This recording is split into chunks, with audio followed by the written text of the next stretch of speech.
What's going on, everybody? Welcome to The Obsession. I'm Carl Bethke. I'm Mike Stadler. How we doing, Mikey? Doing good. Yeah. Thanks for asking. Christmas time here in the world. It's getting there. Getting there. Yeah, I got a couple questions today, Mike. Cool. This one's kind of interesting here. It comes from Will from Kentucky. Must watch quite a bit.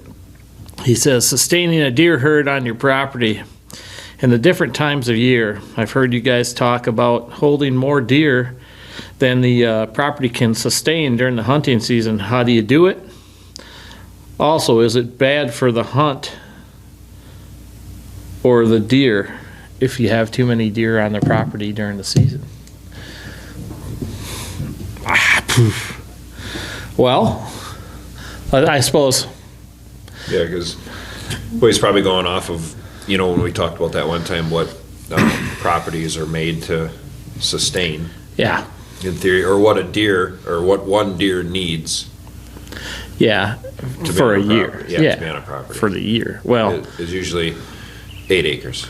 Pretty much. Per deer. Yeah. Well, I mean, yeah, you think about that. You have a 40 and I have a 70. Yep. And we're sustaining a lot more deer than that, right, herd-wise. So I guess the big part about that, Will, is you're going to have to understand, number one, when we say that, it's not like we're holding those deer all year on a property. No. Our properties are designed just for fall, for the hunt, specifically for the hunt. We both try, Will, not to really keep a lot of deer in the summer. No, we don't want. We really don't want them. We talk about that a lot. I know people are like, "What do you mean you don't want?" Well, because we've had it. Yeah. And the problem is you get way too many, especially does. Yep. Move it in, and they don't leave. No. What's Sturgis say all the time? Those that are here today are here to stay. Yeah. And they don't leave. They eat a lot. They're fawning. Well, yeah. Even again this year in my place. Now, it ended up being decent at the end, but beginning of the year, too many does and fawns on the property, and it was eating all the food. Yep. And we eliminated food. Yeah. Pretty much, mostly. Next year, I'm not going to have any summer food. Yeah, to try to get rid of those does. Right. And we'll bring them in during the hunting season, obviously, yeah, with our fall food and things like that. But you're going to sustain, at least we try to sustain, I'd say we really want one doe herd on Mike's property for sure, maybe two. And mine would be 2, maybe 3. So I figure 1 to 2 doe groups. For me, this is what I think, 1 to 2 doe groups basically per 40 acres. And that can be up to, in my opinion, 8 animals. Mm-hmm. Yeah. I had this year I had steady 8 does, up to 12. Yep. Yeah, I think that was like perfect numbers for here. It was perfect. A lot of adults. There was fawns, obviously, but a lot of bucks. Yeah. A lot of younger bucks. Yeah. Early. Early. A lot of bucks early, which we always have bucks early. Yep. But so I mean, it's been working out though here for sure. The biggest thing keeping those deer, bringing those deer in, is we give them what they want. Right. And when they need it. Yeah. You have to have bedding. You have to have food. You have to have water. Yeah. They're the 3 biggest things that a deer needs. Yeah. And food. We supply them with it. Yeah. Food, bed, and cover. Yeah. Food, cover, and water. And the aspect of how many do you keep on your property, or how do you control that part of it? Well, it's 100% food. Yeah. Deer will group, does will group together and bed together year round. Bucks will group up, bachelor groups and stuff. They're actually already starting to head back in bachelor groups. Yeah. But they do not like each other August through, I want to say, late November, early December. And you have to have, if you want to keep them on your property or as close to your property as possible, space for all those animals. Yeah. And figuring that part out can be somewhat difficult. We don't know how big your property is, Will, so it's tough to make suggestions that way. But we can help you. Yeah. Oh, yeah. We're more than willing to help you. Small property layouts, if you guys. The biggest thing we do, if you watch a lot, obviously, is we're always enhancing our property. It's, so both properties, we put in a lot more bedding and pockets that we talk about a lot, which are all set to segregate deer. Yep. You want to give them separate places for them all to go, which allows for you to have more animals in the property, even it being a smaller property. Especially when it gets late in the year and you're getting the bigger bucks that are coming in. They don't want to be by anybody else. No. So if you're going to try to keep a handful of big bucks in the property, they have to have their own places to go. Yep. Or they're going to run each other off. True. And this time of year too, now this is being the December time period. Mike just showed me a picture of a giant that just moved back into his property. This is when we accumulate bucks. This is when bucks move into our properties and realize, hey, this is kind of a nice place to be. They won't be here all year. That deer will be here, until I think probably the food runs out. Yeah. And then he'll move to wherever his summer range is, which is probably going to be February or March. And I would say 8 times, if not 9 times out of 10, they'll be back. Yep. And we noticed that, especially here on Mike's property, over the last 3 years, that you get a lot of return bigger bucks. Yep. I get quite a few also, but like Mike says, my place is a little different because everywhere around my place is just like my place. It's just like it's just the same. Yeah. So it's you try and make your property stand out a little bit better if all your neighbors are doing the same thing because they're paying attention to what Mike and I have been doing on the property for the last 4 or 5 years. Everything starts to even out, and that's kind of what we see at my place. We're here at Mike's place. I think he's probably done the most around his property. He's done the most enhancement to hold deer, and we really see the benefits here for sure. Well, there's also an outfitter on the back side of yours. True. So it's kind of hard. It's harder. Yeah. We're competing, trying to pull those deer back over. Yeah, those guys are. And want them to stay, on your side. How big was that brassica field, dude? It's the biggest brassica field I've ever seen in my life. That thing had to be 6-7 acres. Yeah. It was gigantic. Yeah. But yeah, I mean, Will, we talk a lot about our winter food, which is our fall food. So brassicas are not mature, really, right, until we want to hunt them. Yes. We try to limit the clover a lot because the clover, summer food, although it's great.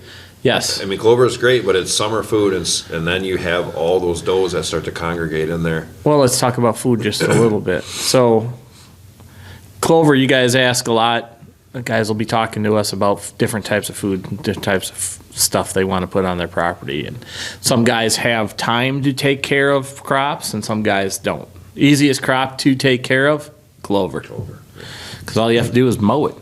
Yeah. And over the summer time period, mow it, twice? A couple times, probably. Yeah. And you're good for the fall.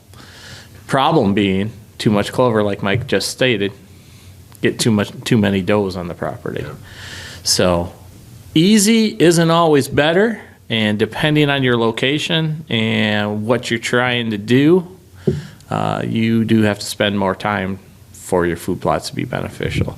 Another easy fall plot, the easiest fall plot I think that anybody could put in is rye.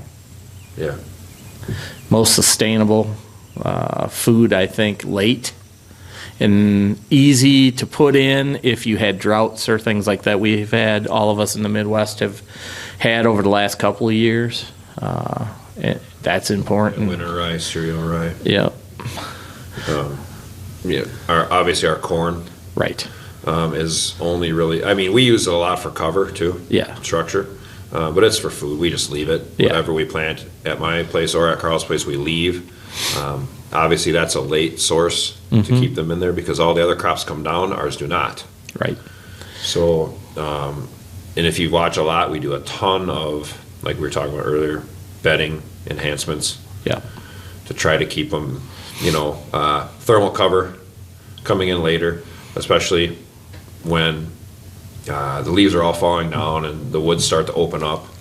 We have areas on both properties that we've thickened so that they are more comfortable staying in there and bedding, and they feel secure. They have windbreak, Yep. All of that. And that's even important for you, Will, down there in Kentucky, where you have to have thermal cover. I mean, I realize you guys don't have quite the winters we have here, but thermal cover will do nothing but benefit you on your property. Yeah.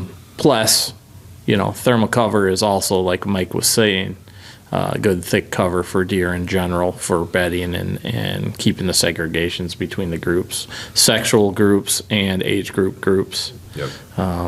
You'll also notice that too is the age groups of certain animals. So if you have adult does with new fawns, they don't tolerate last year's does or 2 years ago's does close to them, especially when the fawns are all young. But once they get a little bit older, they do seem to kind of group up again a little bit more. Yeah. I had a group of 4 does this year that never separated. Yeah. They were together all year, and they're together right now. Yeah. I get them on the camera still. Together. All 4 of them together. Yeah. Weird.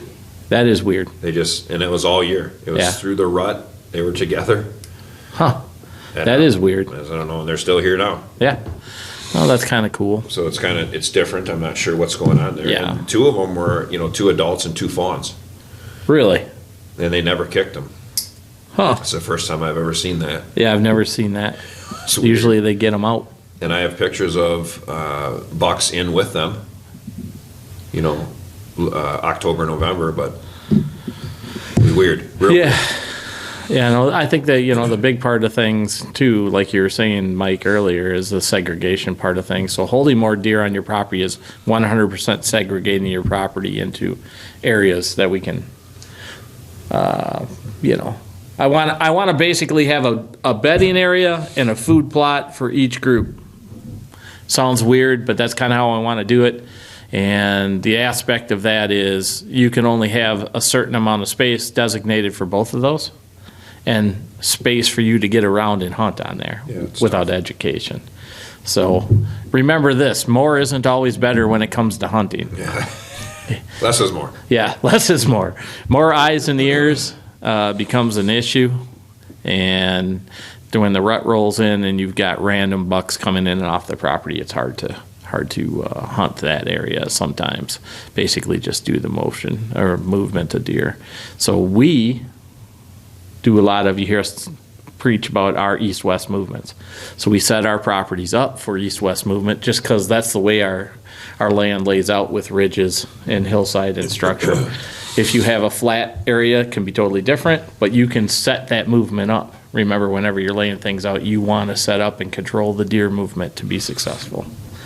So that's kind of the other aspect of things. We could probably get into that on another podcast, but I think that pretty much lays out the retaining of deer on the property, don't you? Yeah, it's all set up. I mean, it really is. It doesn't, obviously the more property you have, the more you can do, and the more deer you can try to keep. But, but there is too many. Yes. Obviously, too. There's times when we have too many deer. Yeah. And we don't want them. But once you got them there, it's kind of, there's not a lot you can do about it. Not really. You eliminate the food. Yeah, you can eliminate the food, but we just try to base everything on late October, early November, as to when we really want everything to be what we want it. Yeah, think of it this way. I mean, if you have deer all summer, which is making it their summer range, fall range is totally different. They leave. Yep. So we want them when we want to hunt them, and that's fall. So that's why we do what we do. We appreciate you guys checking it out. Right? Yeah, buddy. Yeah, buddy. If you guys want to listen to just the podcast, check us out at Spotify, Google, Apple, iHeart, Amazon, RSS.com. Yeah, check our pretty faces out right here at YouTube. We do have a couple new things coming up.